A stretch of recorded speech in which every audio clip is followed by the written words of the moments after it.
I know why you're here.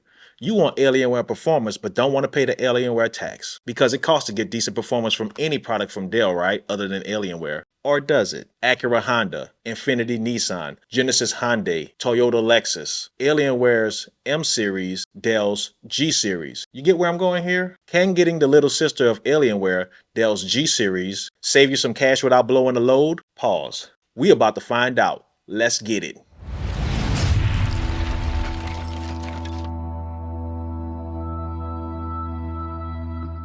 Now I'm going to skip the unboxing portion of this and just get straight to the guts. Pause. Just know that Dell did ship this in better physical shape than I got my M16, so we have a step in the right direction. The packaging was not as nice as the M series, but that's expected. You get recycled cardboard holding the laptop in place, vice that felt like an Apple-like unboxing experience in the M16. You don't get the same level of packaging in the Toyota as you would a Lexus, even though they're pretty much the same components coming from the same assembly line probably, which is why there's an upcharge, but we knew that. So let's jump into the specs. This has the Intel Core i7 12th Gen, 16 gigabytes of RAM, a 1 terabyte SSD, the RTX 3060 with Optimus, and a 16-inch QHD Plus 165Hz WVA display. It comes in Obsidian Black, which I'm calling dark gray, and costing over $1,500. So that's a savings of over $1,200 in comparison to the M16. Now last year, when I reviewed the G15, I hated it, and y'all hated me for hating it, and that's all good because everybody has their opinion and I ain't give a damn, but I did realize that I really didn't review budget laptops, and I was expecting something out of it that it just couldn't provide. You know, like that toxic relationship you should get out of? Message! So I'm going to review this from a different perspective this time, but just know, if it's trash, I'm going to call it trash. Now, this is a big laptop, but it's expected because it's the G series. So I don't think any extra work in design and making it sleeker was implemented because of the relatively low cost of it. Even though it has the same size screen as the M16R1, the G16 is almost 2 pounds lighter at 5.38 pounds. Because of that, it doesn't feel as big as it is because I can handle it much easier than the M16R1. Now, the construction is just solid. Not as solid as the M16 because that was dense and heavy like a girl that lifts, but still solid nonetheless. The color should have just been called Dark Moon Metallic because it's basically the same shade. You just don't have that rubber coating on the keyboard deck, which doesn't matter to me either way. The one thing I would have liked to have seen in this design was for Dell to take positive control of the G series name. If you have an embossed G on a deck and an embossed G on the right side of the hinge, why not take it further and replace the dull Dell emblem on the hood with an embossed orange G? It's like they're trying to disguise it as one of their ugly ass Latitude work laptops because if you close it, that's what it looks like. A damn cheap work laptop. I don't think anyone would steal this if they saw it sitting alone at, say, Starbucks.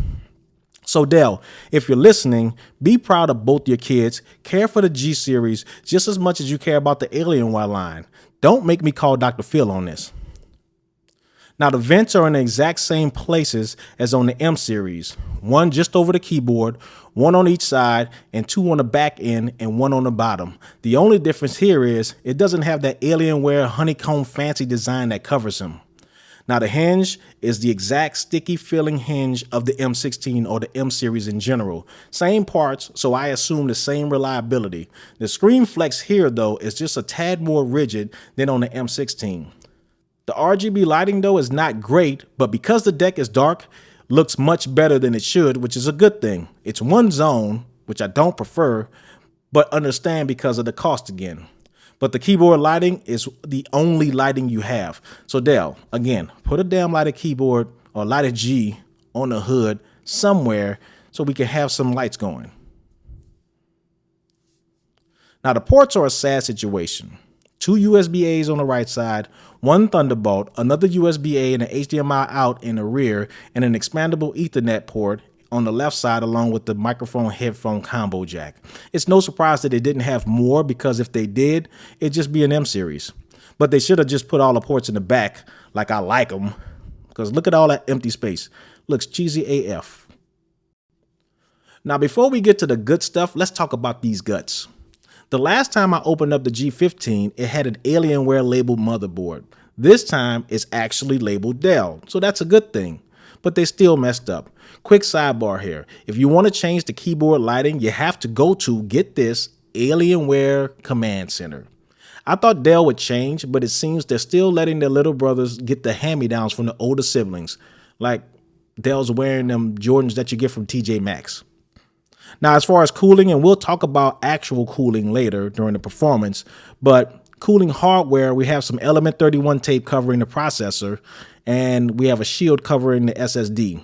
On the G16, that tape was basically everywhere, but that laptop was way more powerful with 4 fans, where this one only has 2. The RAM is in the exact same spots as they were on the M16, and they are replaceable and upgradable. But the one thing that surprises me here is there are no extra SSD card slots, even though there's clearly a spot for one. It's a space that happens to be the same size and shape of an M2 SSD. Come on, Dell, stop playing with our emotions, Smokey. But overall, it's good that it could be expanded, but I'm just a little disturbed that they didn't give us at least one extra SSD card slot when the M16 had 4. Now, if I want to upgrade this, there's extra steps involved in moving the OS to another SSD when I could have easily just added another drive. Just saying. Now let's move on to the good stuff, starting with the display.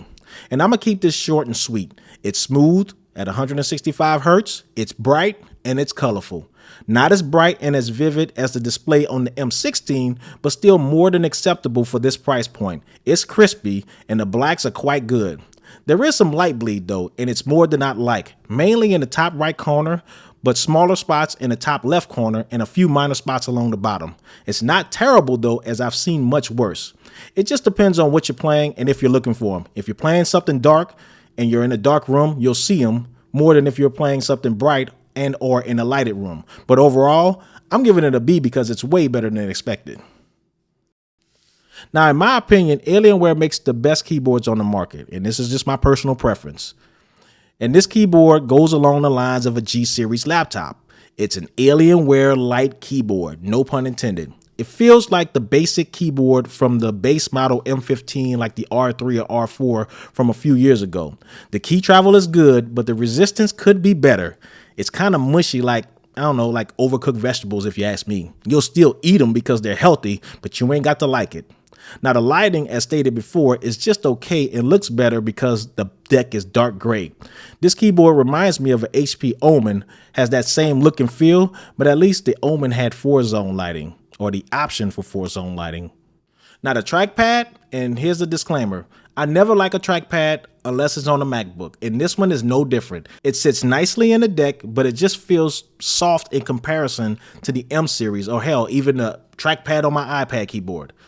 The bottom clicking just goes in a little bit too deep and too easy, pause, for my liking. It's useful, but let's be real, 90% of the time you should be using a mouse anyway. Now, I knew the speakers were obviously worse than on the M series when I busted this thing open and saw that the speakers were way smaller than the ones in the M16. So I expected even less sound. They are loud, I have to give them that, but they have the same trash low end, less separation, and even less dynamic range. So I'm not impressed at all. And y'all know I grade speakers a little bit harder being an audiophile than I do anything else. So bottom line is, if you want a good gaming audio experience, use your headsets. They're not terrible, but they're nowhere near great either. Now, battery life. And again, I'm gonna say it because I say it in every video. I really don't talk about battery life on gaming laptops, but because this one is not as powerful as the M16 I had, I'll speak on it in regards to non-gaming. With the screen on max brightness and surfing the web, playing music and videos, I was able to eke out about 2.5 hours. No gaming though, and I won't even test this thing on gaming, but just know, if I was gaming, it'll be much, much less, especially if I force it to use the dedicated graphics. Moving on. Performance. Now this is where I'm grading on a curve. I do understand that this is a dated design with dated components, but still available. But I did run the same test for comparison purposes. This time, I compared it to its big brother, the M16, and the one I reviewed and ripped to shreds last year, one of the G15s. Now, the G15 had a Ryzen 7, 8GB of RAM, and that trash-ass 3050 Ti. It sounds unfair, but that laptop was only $200 cheaper than what I paid for the G16 at the time. Now, it's much cheaper if you can find one. Check your local trash bin. But I'm still going to put these things in the ring. Now, I ran Time Spy Extreme, Port Royal, and Speedway just to compare it to its siblings, but also played Shadow of the Tomb Raider, God of War, Spider-Man, and Gears of War, all with the same settings. So I tried to push it to its limits to hiccup and or get hot. As you can see, the G16's performance was roughly half of the M16, but the G15 came up in the rear. Pause. But you know how I feel about synthetic tests. That's just practice, if you will. I want to see what it does on the field because that's where it actually counts. Now, the only game I can use to compare it with the G15 was Shadow of the Tomb Raider. And from what I remember, I was so disappointed with the performance overall of that laptop, I didn't even try to play anything else. I think I attempted to play Gears of War multiple times, but it kept crashing, so I just gave up. Again, as you can see, the G16 held its own.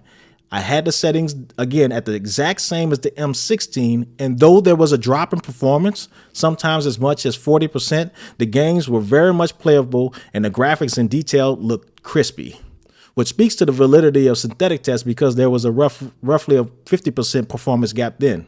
I played in a moderately lit room and the display just did its thing. I'm not gonna lie, I was surprised by the performance of this quote-unquote low to mid-tier gaming laptop overall. Now, the heat, surprisingly, the G16 stayed cooler than expected. Even when pushing it to its edge, the temps topped out at about 80 to 85 degrees and the fans were nowhere near as loud as I thought, easily drowned out by the weak-ass speakers and way quieter than on the M16. So what do we have here overall? And you have to ask yourself, what do you value in your laptop? And is it worth the extra $1,000 to get the M16 instead of the G16? And I'll have to go back to my earlier analogy with car manufacturers. They're both good vehicles that'll get you from point A to point B gaming. But the only difference is, do you want to get there lapped in luxury, pretty with high performance? Or do you just want to get there with a good look, 4 tires, and an engine that works? The choice is yours. I'm just the messenger. But if I'm making my decision today, I'm saving the grand. Especially if you can find this thing in the bargain bin on Dell's refurbished websites, which they should be showing up sooner than later. That's all I have, folks. Thanks for watching. Like and subscribe if you like the vibe. Y'all stay safe, stay healthy, and stay the hell out of trouble. Deuces.